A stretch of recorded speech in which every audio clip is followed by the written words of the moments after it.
Salam, perkenalkan nama saya Jenny Trimayani Nolaka. Di sini saya akan menjelaskan tentang pengertian pendidikan.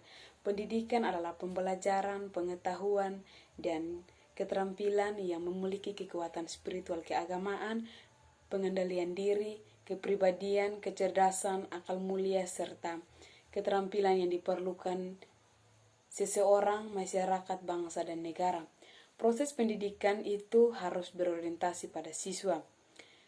Pendidikan adalah kemampuan anak memiliki kekuatan spiritual keagamaan, pengendalian diri, kepribadian, kecerdasan, akal mulia, serta keterampilan yang diperlukan dirinya.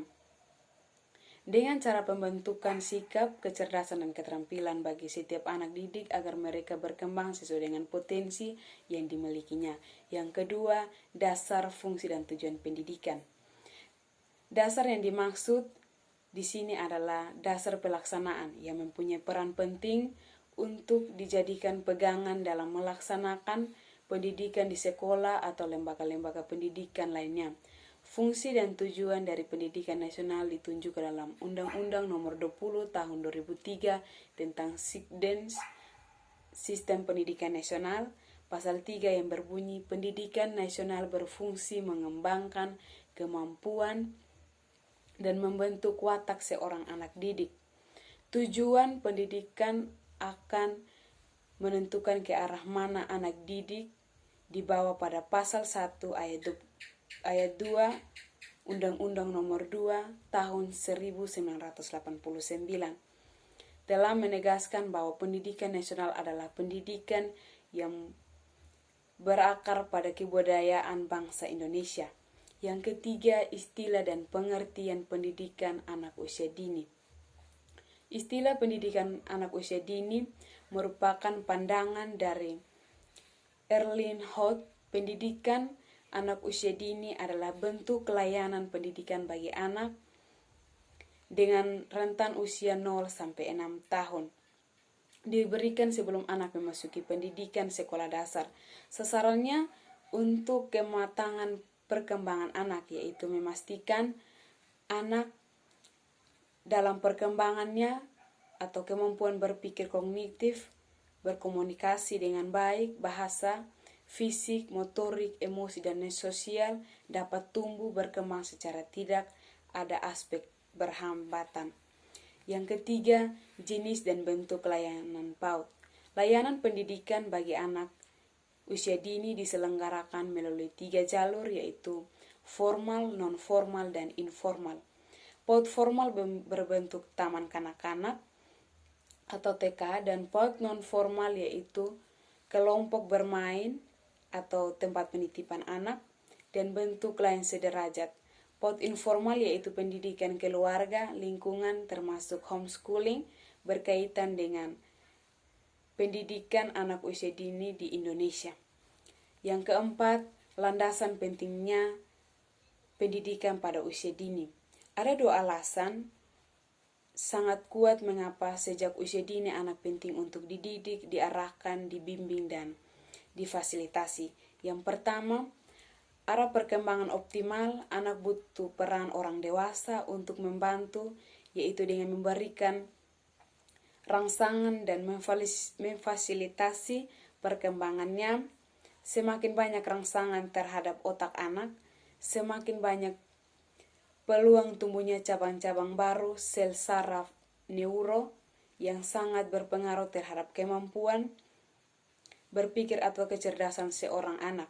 Masa perkembangan anak usia dini sangat terbatas, tetapi sangat menentukan masa depan anak. Terbatas karena hanya sampai usia 6 sampai 7 tahun sangat menentukan. Ini merupakan periode emas. Setelah usia 6 tahun, perkembangan neuro mulai mengalami penurunan berhenti pada usia tertentu. Yang kedua, berkaitan dengan persiapan anak masuk dalam pendidikan sekolah dasar.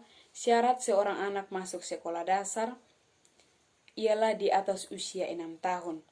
Diprioritaskan usia 7 tahun, walaupun berusia sama, anak yang pernah di taman anak-anak menunjukkan perilaku intelektual, sosialisasi, kemandirian yang lebih matang dibandingkan dengan anak yang tidak pernah masuk taman kanak-kanak atau langsung dari keluarga. Yang keenam, tujuan pendidikan anak usia dini.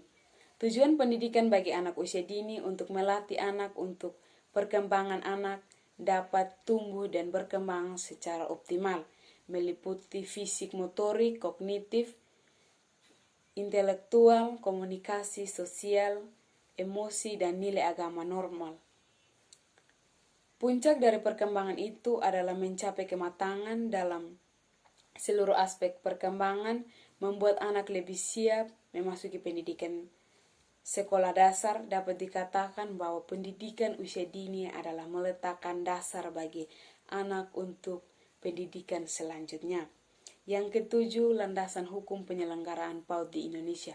Penyelenggaraan PAUD, pendidikan anak usia dini di Indonesia berdasarkan landasan hukum, yaitu 1. Pembentukan Undang-Undang Dasar 45 alinea keempat, yaitu upaya untuk mencerdaskan kehidupan bangsa.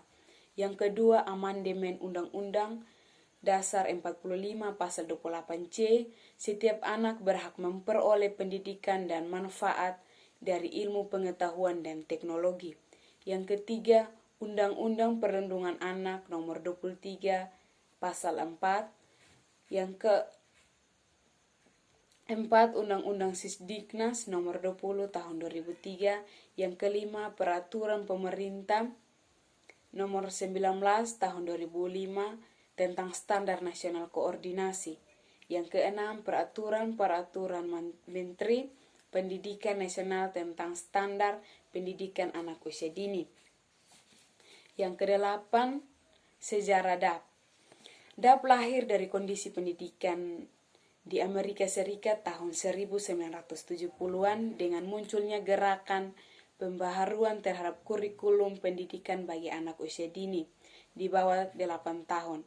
Kurikulum lama dianggap telah gagal membentuk anak agar memiliki kemampuan berpikir kritis dan penyelesaian masalah bagi kehidupannya. Ciri kurikulum lama: 1.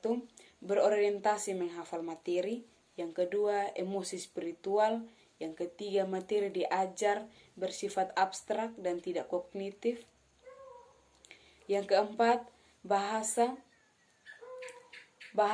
bahan ajar tidak relevan dengan kehidupan nyata. Yang kelima, guru berceramah dan anak hanya mendengar. Yang keenam, tidak terjadi interaksi antara sesama teman dan pelajar. DAP pada dasarnya berpegang pada dua prinsip pokok, yaitu kesesuaian jenis kegiatan atau pembelajaran dengan usia perkembangan anak dan keunikan setiap anak. Pendidikan berdasarkan konsep DAP adalah: 1. Penilaian dilakukan tidak hanya terhadap hasil, tetapi juga dengan proses. Yang kedua, belajar menjadi sesuatu yang menantang sekaligus menyenangkan. Yang ketiga, memberikan pengalaman bermakna bagi anak. Yang keempat, mampu menumbuhkan minat belajar anak. Sekian dari saya, terima kasih, salam.